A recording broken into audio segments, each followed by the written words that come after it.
Саламатсыздар, урматтуу Чалкан медиа каналынын көрөрмандары, өлкөбүздө алынган акыркы сааттагы жаңылыктар менен сиздерди тааныштырабыз. Каналыбызга катталып, ой пикирлериңиздер менен бөлүшүңүздөр.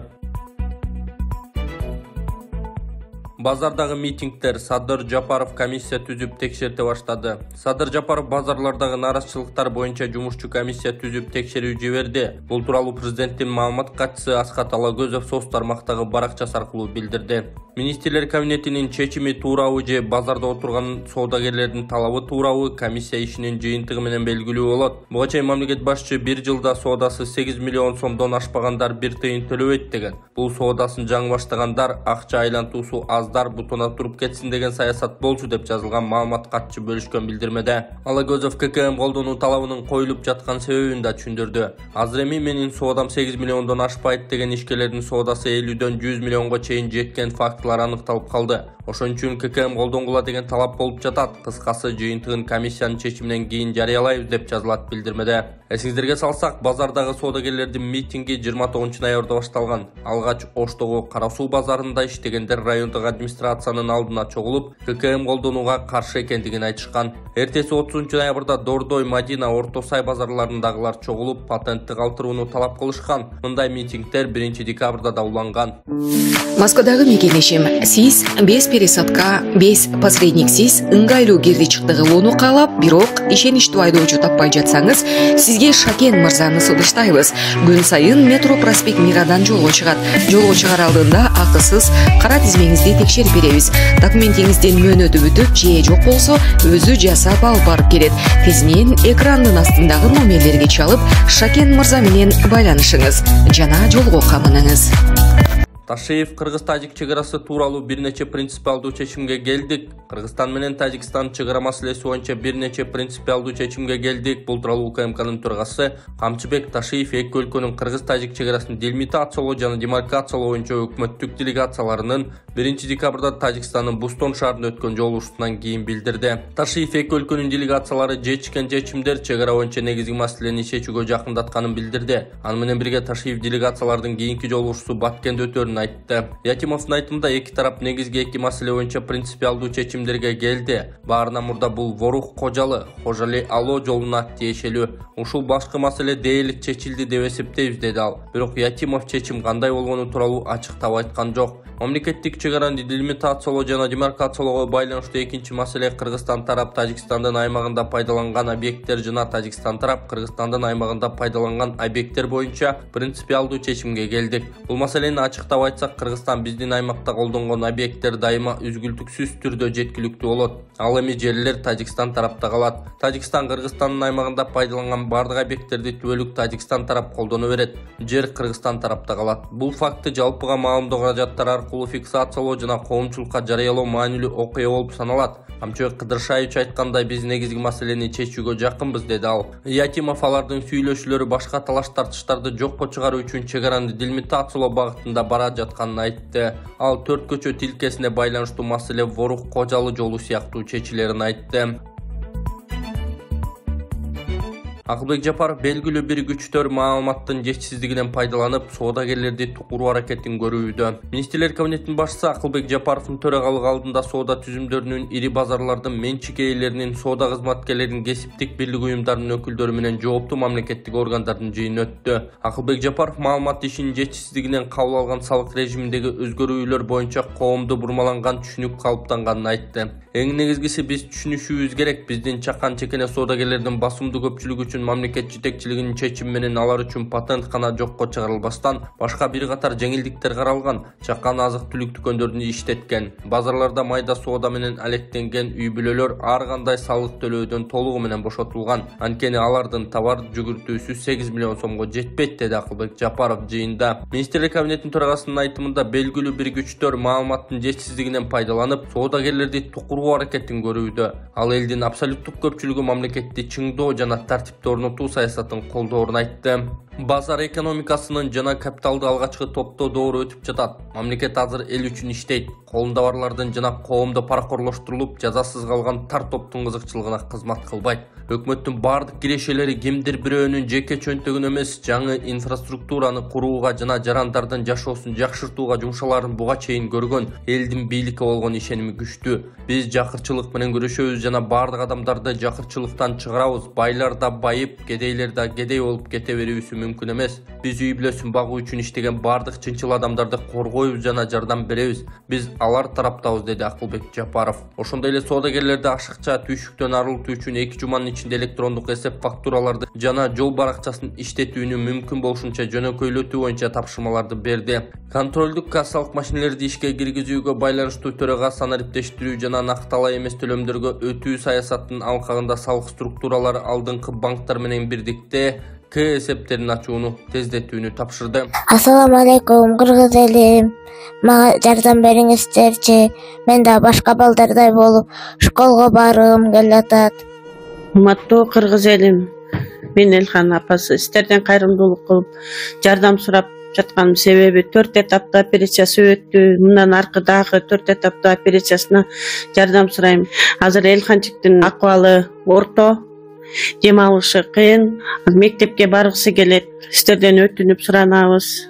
Дагы деле болсо кайдыгер карабайт деп ойлойм, сиздерден жардам берип коюңуздарды суранабыз. Кайрылуубузда картада Болотбек деп чыгат. Бул туура так маалымат.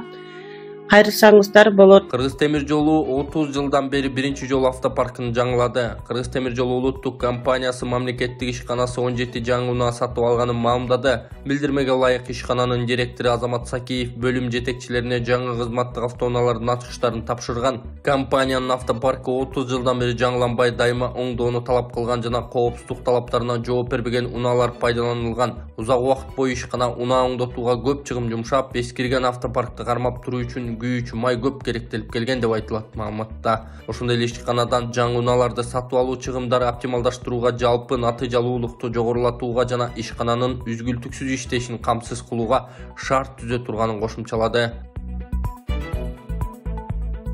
Кыргызстан 9 ай ичинде дээрлик 10 тонна алтын экспорттады.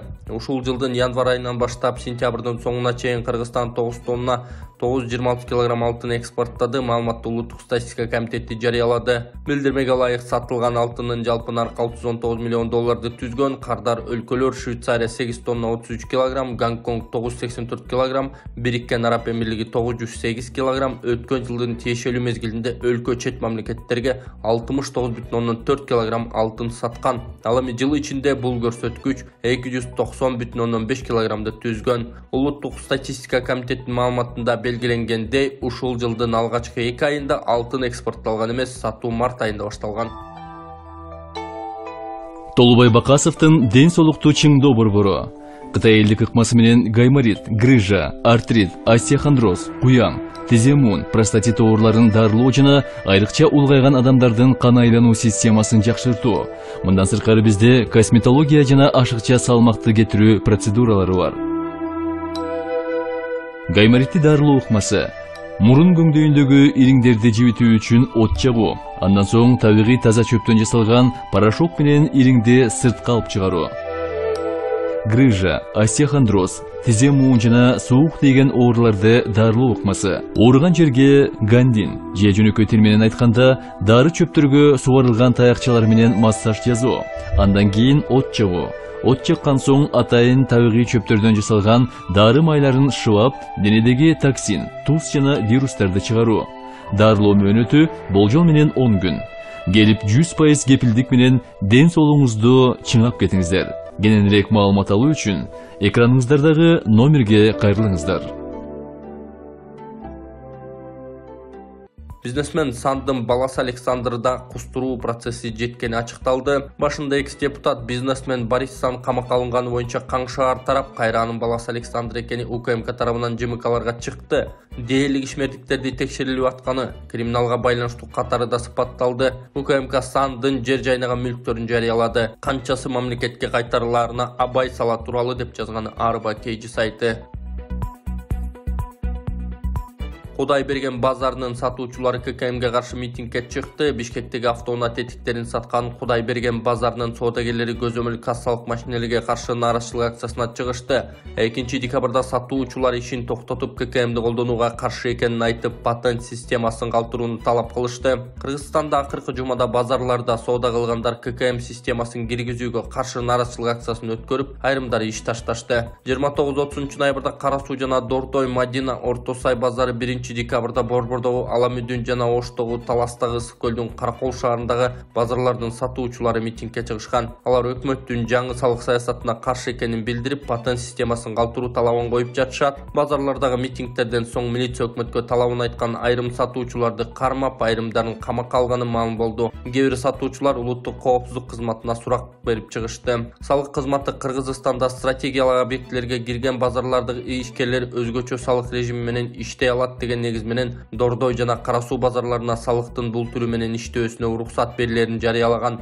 Мындан кийин башка базарлардын сатуучулары да ушундай жеңилдикти жана патент менен иштөө системасын калтырууну талап кылышкан. Бирок экономика жана коммерция министри Данияр Амангелдиев Азаттыкка курган маегинде башка базарларга мындай жеңилдик берилбей турганын айткан. Кыргызстандын бийлиги соңку 1-2 жылдан бери өлкөдө товар саткан ишкерлердин баарын көзөмөл кассалык машинелерди колдонууга милдеттендирип жатат. Кошумча товардык транспорттук коштомо кагаздын электрондук түрү жана электрондук эсеп фактура да киргизилди. Буга байланыштуу Бишкек шаарында башка аймактарда бир нече жолу нааразычылык акциялары өттү.